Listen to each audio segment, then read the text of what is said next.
The Adventures of Tom Sawyer by Mark Twain. Chapter 24. Splendid Days and Fearsome Nights. Tom was a glittering hero once more, the pet of the old, the envy of the young. His name even went into immortal print, for the village paper magnified him. There were some that believed he would be president yet if he escaped hanging.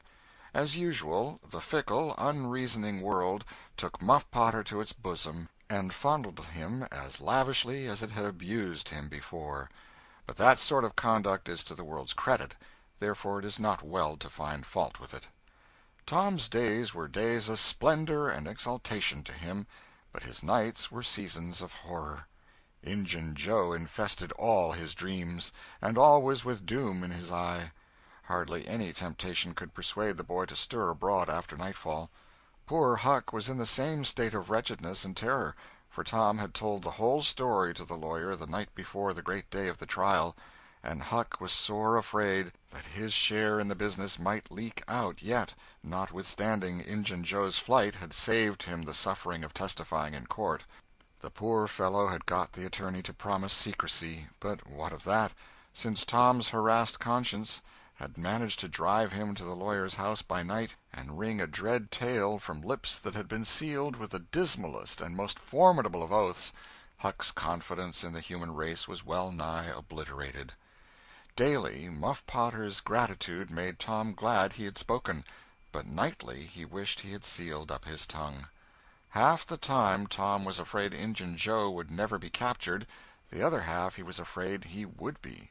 He felt sure he never could draw a safe breath again until that man was dead and he had seen the corpse. Rewards had been offered, the country had been scoured, but no Injun Joe was found. One of those omniscient and awe-inspiring marvels, a detective, came up from St. Louis, moused around, shook his head, looked wise, and made that sort of astounding success which members of the craft usually achieve.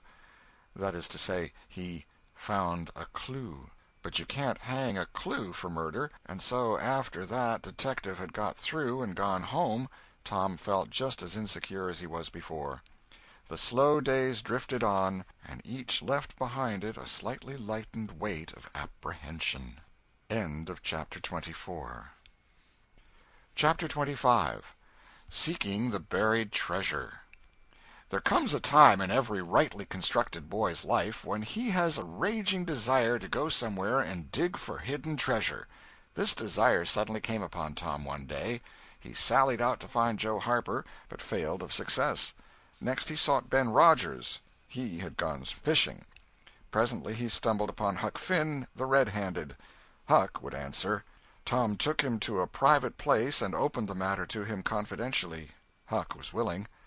Huck was always willing to take a hand in any enterprise that offered entertainment and required no capital, for he had a troublesome superabundance of that sort of time which is not money. "Where'll we dig?" said Huck. "Oh, most anywhere." "Why, is it hid all round?" "No, indeed it ain't. It's hid in mighty particular places, Huck. Sometimes on islands, sometimes in rotten chests under the end of a limb of an old dead tree, just where the shadow falls at midnight, but mostly under the floor in haunted houses." "Who hides it?"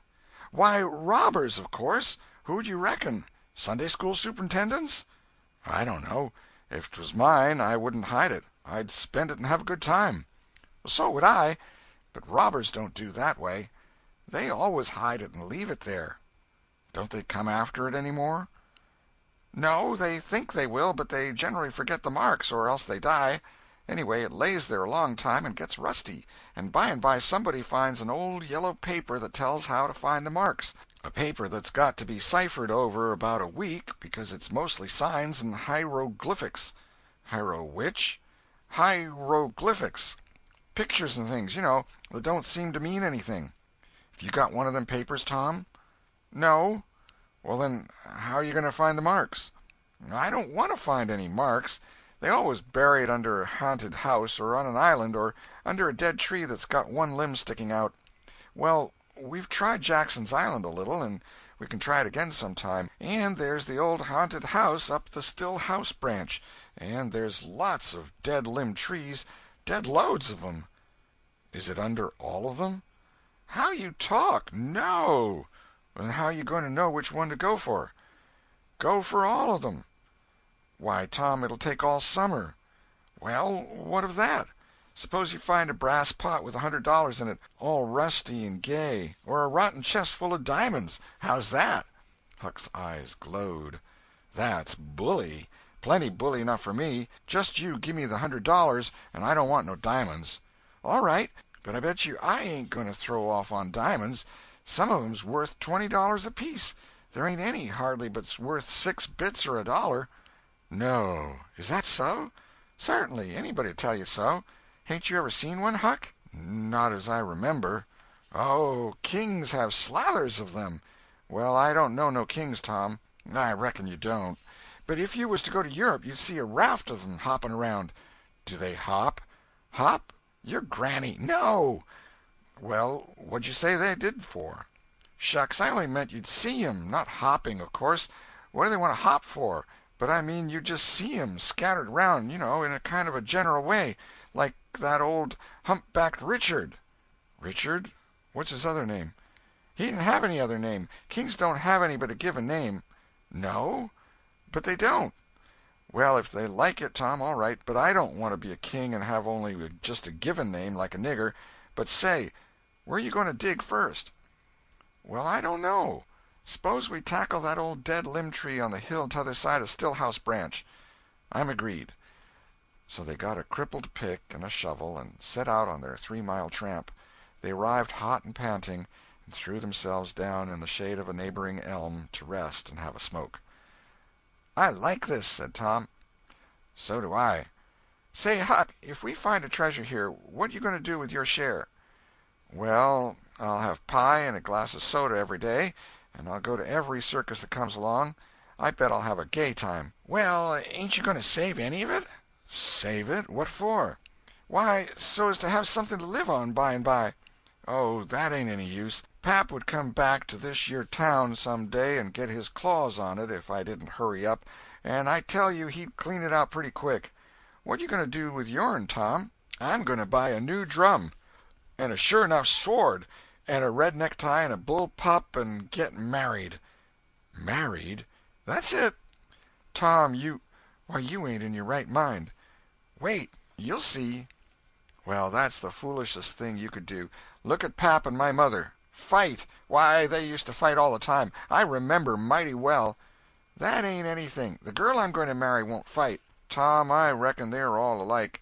They'll all comb a body. Now, you better think about this a while. I tell you, you better. What's the name of the gal?" "It ain't a gal at all. It's a girl." "It's all the same, I reckon. Some says gal, some says girl. Both's right, like enough. Anyway, what's her name, Tom?" "I'll tell you sometime. Not now." "All right, that'll do. Only if you get married I'll be more lonesomer than ever." "No, you won't. You'll come and live with me. Now, stir out of this, and we'll go to digging." They worked and sweated for half an hour. No result. They toiled another half hour. Still no result. Huck said, "Do they always bury it as deep as this?" "Sometimes. Not always. Not generally. I reckon we haven't got the right place." So they chose a new spot and began again. The labor dragged a little, but still they made progress. They pegged away in silence for some time. Finally Huck leaned on his shovel, swabbed the beaded drops from his brow with his sleeve, and said, "Where are you going to dig next, after we get this one?" "I reckon maybe we'll tackle the old tree that's over yonder on Cardiff Hill, back of the widow's." "I reckon that'll be a good one. But won't the widow take it away from us, Tom? It's on her land." "She take it away?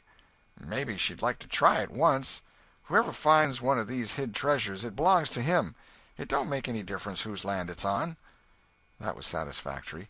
The work went on. By and by Huck said, "Blame it, we must be in the wrong place again. What do you think?" "It is mighty curious, Huck. I don't understand it. Sometimes witches interfere. I reckon maybe that's what's the trouble now." "Shucks, witches ain't got no power in the daytime." "Well, that's so. I didn't think of that. Oh, I know what the matter is. What a blamed lot of fools we are.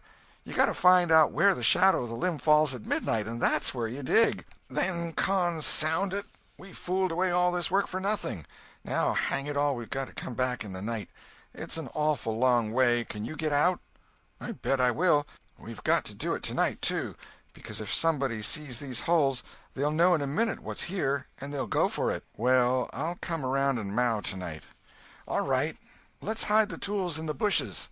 The boys were there that night about the appointed time. They sat in the shadow, waiting. It was a lonely place, and an hour made solemn by old traditions. Spirits whispered in the rustling leaves, ghosts lurked in the murky nooks, the deep baying of a hound floated up out of the distance, an owl answered with his sepulchral note. The boys were subdued by these solemnities, and talked little. By and by they judged that 12 had come. They marked where the shadow fell, and began to dig. Their hopes commenced to rise. Their interest grew stronger, and their industry kept pace with it. The hole deepened and still deepened, but every time their hearts jumped to hear the pick strike upon something, they only suffered a new disappointment. It was only a stone or a chunk. At last Tom said, "It ain't no use, Huck. We're wrong again." "Well, but we can't be wrong. We spotted the shadow to a dot." "I know it, but then there's another thing." "What's that?" "Why, we only guessed at the time. Like enough it was too late or too early." Huck dropped his shovel. "That's it," he said. "That's the very trouble. We got to give this one up. We can't ever tell the right time. And besides, this kind of thing's too awful, here this time of night with witches and ghosts a-fluttering around so. I feel as if something's behind me all the time, and I'm afeard to turn around because maybe there's others in front a-waiting for a chance. I been creeping all over ever since I got here." "Well, I've been pretty much so, too, Huck. They most always put in a dead man when they bury a treasure under a tree, to look out for it." "Lordy!" "Yes, they do. I've always heard that. Tom, I don't like to fool around much where there's dead people. A body's bound to get into trouble with 'em, sure." "I don't like to stir 'em up, either. Suppose this one here was to stick his skull out and say something." "Don't, Tom, it's awful." "Well, it just is. Huck, I don't feel comfortable a bit. Say, Tom, let's give this place up and try somewhere else." "All right, I reckon we better." "What'll it be?" Tom considered a while, and then said, "The haunted house. That's it." "Blame it, I don't like haunted houses, Tom. Why, they're a dern sight worse'n dead people. Dead people might talk, maybe, but they don't come sliding around in a shroud when you ain't noticing, and peep over your shoulder all of a sudden and grit their teeth the way a ghost does. I couldn't stand such a thing as that, Tom. Nobody could." "Yes, but, Huck, ghosts don't travel around only at night. They won't hinder us from digging there in the daytime." "Well, that's so. But you know mighty well people don't go about that haunted house in the day nor the night." "Well, that's mostly because they don't like to go where a man's been murdered, anyway. But nothing's ever been seen around that house except in the night. Just some blue lights slipping by the windows. No regular ghosts." "Well, where you see one of them blue lights flickering around, Tom, you can bet there's a ghost mighty close behind it. It stands to reason, because you know that they don't anybody but ghosts use 'em." "Yes, that's so. But anyway, they don't come around in the daytime, so what's the use of our being afeard?" "Well, all right, we'll tackle the haunted house if you say so, but I reckon it's taking chances."